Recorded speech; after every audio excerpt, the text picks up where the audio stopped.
బ్రహ్మోత్సవాల్లో భాగంగా స్వామివారికి పెద్ద కళ్యాణం అంగరంగ వైభవంగా జరుగుతుంది.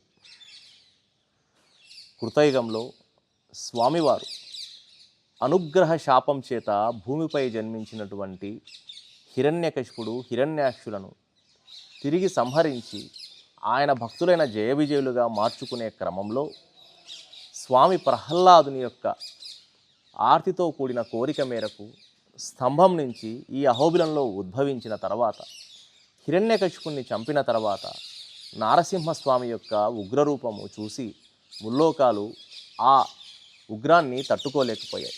ఈ సందర్భంలో ఆయన ఉగ్రతత్వాన్ని తగ్గించి ఆయనను శాంతింపచేయడానికి ప్రహ్లాదుడు ప్రార్థించాడు.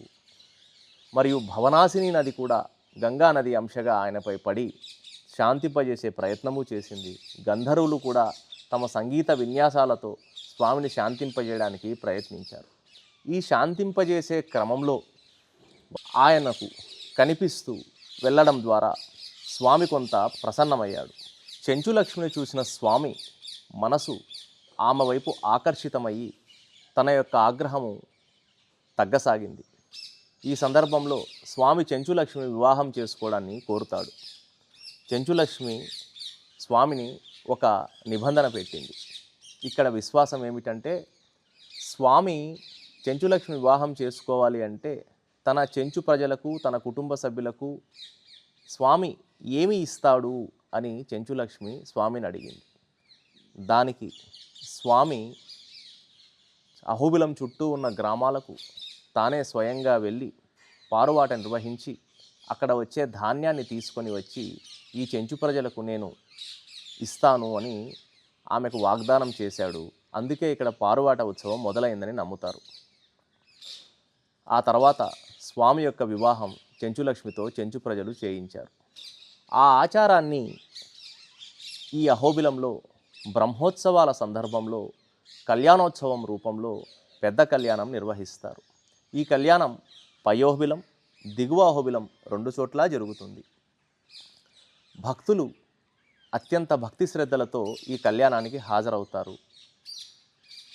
అర్చక స్వాములు ఒకరు నారసింహస్వామి వైపు మరొకరు చెంచులక్ష్మి వైపు బాధ్యత వహిస్తూ నృత్య విన్యాసాలతో ఎంతో అంగరంగ వైభవంగా ఈ వివాహ కార్యక్రమం జరుగుతుంది.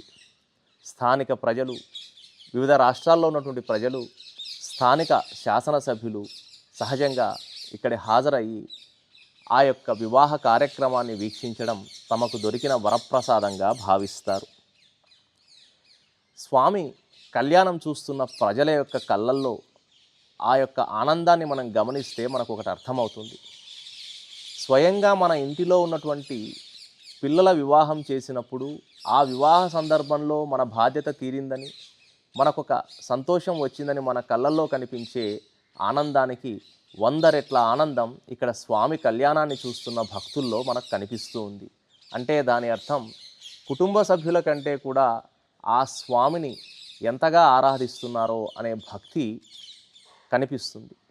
అంటే హైందవ సంస్కృతిలో భగవంతుని కళ్యాణం పట్ల, భగవంతుని పట్ల ఉన్న నమ్మకం ప్రజల కళ్ళల్లో కనిపిస్తున్నటువంటి ఈ విశ్వాసమే ధర్మానికి ప్రతీక.